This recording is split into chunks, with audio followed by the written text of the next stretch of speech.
السلام علیکم ناظرین، آپ دیکھ رہے ہیں پروگرام ریڈ زون اور میں ہوں سہیل اقبال بھٹی۔ ناظرین، بات کریں گے خطے کی صورتحال کے پیش نظر نئی اسٹریٹجک الائنمنٹ سامنے آئی ہے، جس کے تحت پاکستان، سعودی عرب اور ترکیہ نے مکہ جوائنٹ ڈیفنس ایگریمنٹ معاہدے پر دستخط کر دی ہیں۔ یہ ایک بڑی پیش رفت ہے خطے کے حالات کے تناظر میں، بالخصوص جبکہ اس سے پہلے پاکستان سعودی عرب کے ساتھ میوچل ڈیفنس ایگریمنٹ پر پہلے ہی دستخط کر چکا تھا۔ تاہم اس کے بعد خطے کے کچھ دیگر ممالک کی طرف سے بھی اس بات کا اظہار کیا گیا تھا کہ وہ بھی اس معاہدے کا حصہ بننا چاہتے ہیں، جس میں قطر نے بھی اس بات کا اظہار کیا تھا اور اس کے ساتھ ایران نے بھی دلچسپی کا اظہار کیا تھا۔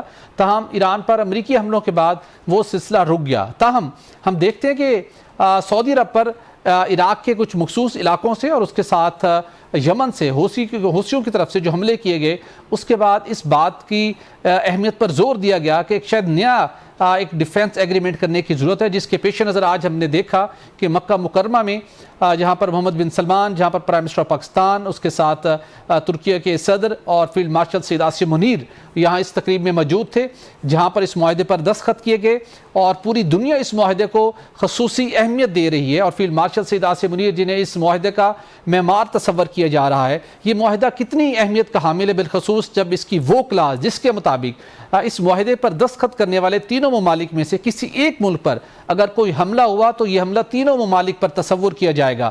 اور یہ معاہدہ جس کا بنیادی مقصد اس اجتماعی سلامتی ہے اور یہ غیر جارحانہ اتحاد ہے، تو سوال یہ پیدا ہوتا ہے کہ اس کی اہمیت کے ساتھ ساتھ دفاعی لحاظ سے، اسٹریٹجک لحاظ سے اس معاہدے کے اوپر عمل درآمد کتنا ناگزیر ہے، اور کیا خطے کے کشیدہ حالات کے دوران یہ ہونے والا معاہدہ ان طاقتوں کو جو سعودی عرب پر مسلسل حملے کر رہی ہیں ان کو کتنا اہم پیغام دے گا۔ اس پر آج کے پروگرام میں تفصیل سے اس کا جائزہ لیں گے، اور اس کے ساتھ اب آپ کو بتائیں گے ناظرین کہ پیٹرولیم مصنوعات کی قیمتوں میں اضافے کا سلسلہ، عالمی مارکیٹ میں قیمتیں ضرور بڑھی، تاہم حکومت نے پیٹرولیم لیوی کا جو والیوم ہے وہ بھی بڑھا دیا، اور رواں مالی سال میں پیٹرولیم لیوی کی وصولی کا جو حجم ہے وہ 1400 ارب سے بڑھا کر 1700 ارب کر دیا گیا۔ اور ایک مرتبہ پھر جماعت اسلامی جو بجلی کے بلوں میں اضافے کے خلاف سڑکوں پر آئی تھی، جس کے نتیجے میں آئی پی پی ایس کے معاہدوں میں نظر ثانی ہوئی، ان میں ترمیم ہوئی، آج وہی جماعت اسلامی پاکستان بھر میں 500 سے 10 مقامات پر اس نے احتجاج کیا، دھرنے دیے، حکومت سے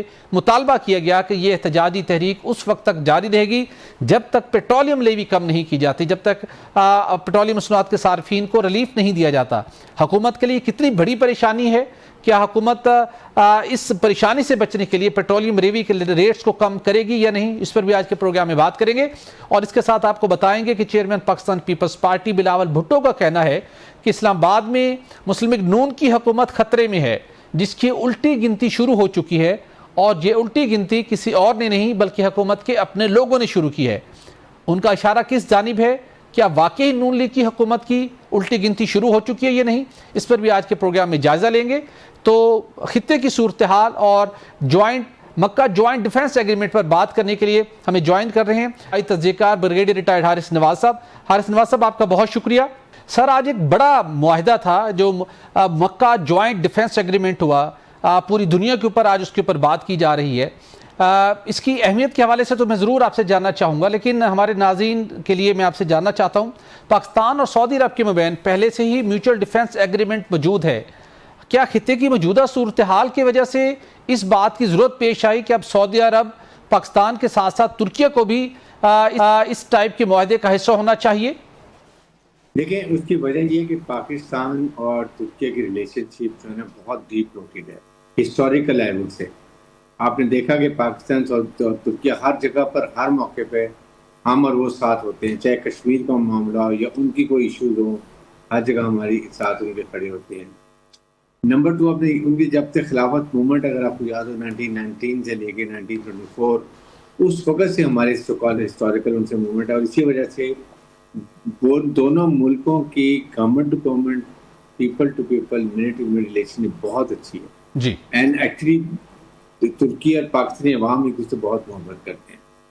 اسی طرح سعودی عرب سے پاکستان کے اکنامک، پولیٹیکل، اسٹریٹجیکل، ہمارے دفاعی، ان سے ہر لحاظ سے ہمارے ان کے تعلقات اسی طرح کے ہیں، اور ان سے بھی ہمارے گورنمنٹ ٹو گورنمنٹ عوام کے ساتھ کانٹیکٹ، پھر اس کا ٹرسٹ ریلیشن شپ، ہمارا ٹرسٹ کا بہت زیادہ ہے ان کے ساتھ۔ ہمیشہ ہم نے حرمین شریفین کی حفاظت کی ہے، ہم نے ان سے معاہدہ کیے ہوئے ہیں۔ اس کو دیکھیں تو یہ ایک بہت ہسٹوریکل موومنٹ ہے دونوں ممالک کے لیے۔ جی، تینوں ممالک لیول سے، اس لیے ڈیفینیٹلی کہ یہ آپ یہ دیکھ لیں کہ پاکستان ایک کی مسلح افواج بہت بیٹل ہارڈنڈ پروفیشنل، ہمارے اسٹریٹجک ایسٹس آپ کے سامنے ہیں، اور اس کے بعد ہم نے بہت میچورٹی دکھائی ہے ہمارے کے حق میں، جس طریقے سے ہم نے ان کو ہینڈل کیا، اور سیز فائر میں بھی ہم نے امیڈیٹلی بھی ایکسیپٹڈ جب ہم نے اس کو جلد میں شکست دے دی مار کے حق کے بعد، جی اور اس میں ہم نے دیکھا کہ انڈیا کو ہم نے کیسے آئسولیٹ کیا. فیلڈ مارشل صلی عاصم منیر، ہمیں بہت کریڈٹ اس بات کا دینا چاہیے کہ ان کی وجہ سے آج پاکستان آسمان کی بلندیوں پر، بالکل ہم اس ریجن کے ریجنل سیکورٹی پرووائڈر تھے، ریجنل اسٹیبلائزر تھے، اب ریجنل سیکورٹی پرووائڈر بھی بن گئے ہیں. اس کے بعد امریکہ سے ہم نے یہ ایران کی امریکہ کی لڑائی جنگ نہیں کرائی، اس سے ہمارے پیس امریکہ سے تعلقات بہت اچھے ہو گئے، ایران سے بہت اچھے تعلقات، اور دنیا کے ساتھ آپ نے دیکھا دنیا پاکستان کی اس بات کی معترف ہے. اس کے ساتھ آپ یہ دیکھ لیں، اس کے بعد یہ تو ہمارا یہ ہے. پھر آپ ترکیہ کو دیکھ لیں، ان کی ٹیکنالوجی، ان کی ماڈرنائزیشن، ان کی ہارڈ ویئر ڈیولپمنٹ، جی بالکل کی ڈرونز کیپیبلٹی، ان کی بیٹل ہارڈ، ان کے بھی تو بہت ہی فائٹرز ہیں. پھر اس کے بعد سعودی عرب کی آپ دیکھ لیں کہ ان کی اکنامک پاور، ان کی فائنینشیل ایسٹ، ان کی کلیئر ہیڈڈ آنیسٹ ٹرسٹفل لیڈرشپ، یہ سارے تینوں ملکوں کی یہ چیزوں کو آپ کمبائن کرتے ہیں، it becomes a very strong strategic force. بالکل ٹھیک ٹھیک ہے، بالکل ٹھیک اس کے یہ اگر آپ یہ اس کے ساتھ دیکھیں تو اس کی وجہ سے میں کہتا ہوں کہ یہ ایک وہ چیز ہے جس میں پاکستان، ترکی اور اس کے بعد سعودی عرب، یہ آئندہ آپ دیکھیں کتنی بڑی فورس بن جائے گی جب فائنینشیل سورسز آف سعودی عرب، ملٹری پاورز آف ترکی اینڈ پاکستان، اور اسٹریٹجک ایسٹس آف پاکستان، جب جہاں ڈیولپمنٹ ہوتی ہے تو دیکھیں ہم کہاں چلے. بالکل ٹھیک سر. جس وقت پاکستان کا سعودی عرب کے ساتھ میوچل ڈیفنس ایگریمنٹ سائن ہوا تھا، اس وقت بھی کچھ ممالک نے اس خواہش کا اظہار کیا تھا کہ وہ بھی اس کا حصہ بننا چاہتے ہیں. قطر کی طرف سے یہ بات سامنے آئی تھی، ایران کی طرف سے بھی ایک سٹیج پر بات کی گئی تھی، اور یہ لگتا ہے کہ اسی سلسلے کی کنٹینیوشن ہے جس کے اندر اب ترکیہ شامل ہوا ہے. تو آپ کو لگتا ہے کہ خطے کی جو صورتحال ہے اس کے پیش نظر آج یہ ساملکی اتحاد بنا ہے، تو آنے والے دنوں میں کچھ مزید خلیج کے ممالک اس میں شامل ہو سکتے ہیں اس اتحاد میں؟ دیکھیں وہاں کی اب خلیجی ممالک کی سیکورٹی ڈائنامکس جو ہے نا بہت چینج ہے اس لڑائی کے بعد. دے ہیو ریئلائز کہ آپ کو خود جب تک اسٹرانگ نہیں ہوں گے کوئی آپ کی سیکورٹی پرووائڈ نہیں کر سکتا. یہ اس کی آفٹر میتھ آفٹر یہ اس کے نیشنل لرنس میں ایک ہے. امریکہ نے 3.3 ٹریلین ڈالرز کا ویپن ہم میں سے لا کے پورا ایک حصار بنایا ایران کے خلاف، لیکن they could not provide security to these خلیجی ممالک میں، اور بجائے اس کے کہ وہ اٹھا امریکہ جا کے اسرائیل کی پروٹیکشن میں چلا گیا. جی اب ان کو ریئلائزیشن ہوگی کہ امریکہ جب بھی ایمرجنسی ہوگی، لڑائی ہوگی، وہ اسرائیل کے ساتھ دے گا، وہ خلیجی ممالک کے ساتھ نہیں دے گا. یہ سوچنے کی بات ہی نہیں ہے. اور پھر فیلڈ مارشل نے خاص طور پہ جنرل عاصم منیر نے ایران کو اور خلیجی ممالک کو اتنے اچھے طریقے سے لاجک طریقے سے ان کو سمجھایا، بریف کیا، ڈسکس کیا کہ آپ کی اسٹرینتھ آپ کی آپس میں جڑ کے رہنا. اف یو آر آئسولیٹڈ، اکیلے کے لیے لڑیں گے، اپنے آپ کو نقصان پہنچائیں گے، تو بینیفیشری ول بی آلویز اسرائیل. اسی وجہ سے آپ نے دیکھا کہ کافی زیادہ جب یہ معاہدے ہو رہے تھے اسلام آباد اکارڈ، تو ڈیلیگیشن سعودی عرب، قطر بہت زیادہ ایران جا رہے تھے، ایران کے ڈیلیگیشن ان ممالک میں آ رہے تھے. اور دونوں، اور آپ نے دیکھا ہی سعودی عرب میں ترکی نے، یہ قطر نے کتنا ریسٹرین چھوڑ کیا، لڑائی نہیں کی، جس کی وجہ سے آج یہ ریئلائزیشن ہو گئی ہے کہ اب ہو سکتا ہے کہ 2 سال 3 سال 4 سال 5 سال کے بعد ایران بھی ان ممالک میں شامل ہو. آپ سوچیں ایران اور خلیجی ممالک اکٹھے ہو جائیں تو اسرائیل کو کتنا بڑا نقصان ہوتا ہے. اس کا خواب جو گریٹر اسرائیل کا وہ بھی ختم ہو جاتا ہے، اور جو امریکن نے ہوا کریٹ کیا تھا ایران کا وہ بھی ختم ہو جائے گا. بالکل ٹھیک. روز سے ہوا کریٹ کر کے جو سارا ویپن ایمونیشن ممالک کو اتنا بیچا ہے اور اپنے مار وار انڈسٹری کو بوسٹ اپ دی ہے. تو ان کانٹیسٹ میں دیکھا جائے تو پھر سیکنڈ تھنگ معاہدے کی سب سے بڑی جو خاص بات ہے وہ یہ ہے جو کلیئرلی بتایا گیا، it is defensive in nature. Exactly. It has got no offensive designs. Exactly. It is only for deterrence. بالکل. کہ کوئی تیسرا ملک میلی نظر سے نہ دیکھے، کیونکہ کسی ایک ملک پہ، ترکیہ پہ حملہ، پاکستان پہ، سعودی عرب پہ حملہ،